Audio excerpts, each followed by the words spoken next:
So today we're going to be taking a look at the AK4500 from Feiyutech. Now, if you remember my review of the AK4000, you'll probably also remember that I didn't have a lot of nice things to say about the AK4000. Now, Feiyutech aims to change all of that with this AK4500. What's going on, everybody? My name's Original Dobo, and here on my channel, I do drone and tech related content. So if you're not already and you've been watching, go ahead, smash that subscribe button. I promise you won't regret it. So they went ahead and sent this over after I guess I sort of trashed the AK4000, and rightfully so, because there was a lot of things I really didn't like about that gimbal that I felt that the Ronin and other gimbals did better. The AK4500 made a lot of changes, subtle changes, that definitely makes it a much better experience. To start off with, you can now lock all the axes on this gimbal, which makes transport and balance a lot easier, especially if you're not really familiar with balancing gimbals or you're new. This is just way easier to balance. They've also added a quick release plate to the quick release plate, which also makes getting your gimbal balanced after taking the camera off way easier than before, and it's just a really nice touch, and I wish more manufacturers would go ahead and do this. They've also borrowed something from Zhiyun, which was this rear tail. I really don't know what to call it anything else. I guess it's a scorpion tail, but they went ahead and added this to the gimbal. Now, I will admit that the implementation of this handle, this rear handle, is a little bit more crude here on this gimbal, but it definitely works pretty darn well. And at first I thought it was a bit gimmicky, but then I ended up using it while I was filming at home, and now I don't think I can use a gimbal that doesn't have this rear handle like this. Now, my handle has one little issue, and it's the fact that I can only get one screw into it because the machining tolerances were so tight on this handle that I'm not actually able to get that other screw in. Now, it does go into like this sleeve. So if I take the handle back off, it does go into like this little lock here. So I found that one screw is okay, but I would really feel a lot more comfortable having two screws, since I did have my Ninja Atmos on the rear end of this thing. Overall, the subtle changes that Feiyutech did implement to this did fix my initial complaints that I had with the AK4000. For starters, you now have way more settings to go ahead and configure this to your liking. When you dive into the application, you now have more motor settings than prior. You can go ahead and adjust the configuration to be as aggressive as you want or as weak as you want, which you couldn't do before. Previous, you only had 3 configurations that you can choose from. Now you have adaptive, you have custom, and you have all of your weight configurations. This gimbal still retains the same weight capacity as the AK4000, but the motor and processor on this unit is a lot better because it's able to adapt to your movements way quicker. I was basically filming at home, and it wasn't the best home, and believe me, this house probably shouldn't have had a video by any means because it's just your cinder block special.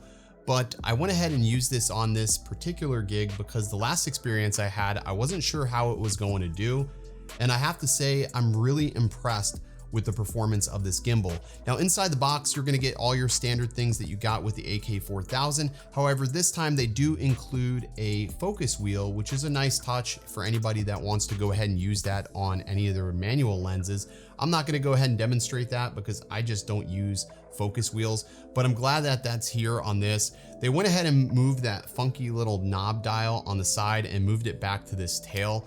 Now, this tail does connect via Bluetooth to the front side of the gimbal, and that's basically how you can control and use the little toggles on the back end. Now, I primarily use gimbals for real estate walkthroughs. I know a lot of people utilize gimbals for creative work, but that's not what I'm doing here.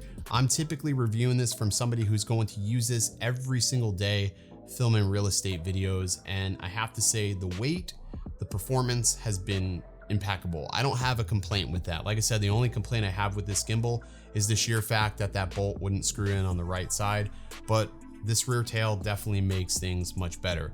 Overall, I don't have any of those little weird stutters that I was getting previously with the AK4000, and I felt like the motor steps were very smooth. Usually I have to use a bit of warp stabilization when I'm using my Ronin S, and I really didn't have to use it quite as much, maybe a smidge on a couple of shots that I just totally borked. But all in all, I'm really impressed with this. I think it did really well. I love the little changes, and I'm gonna go ahead and play that video that I filmed so you can take a look at all the shots that I used with this Feiyutech AK4500.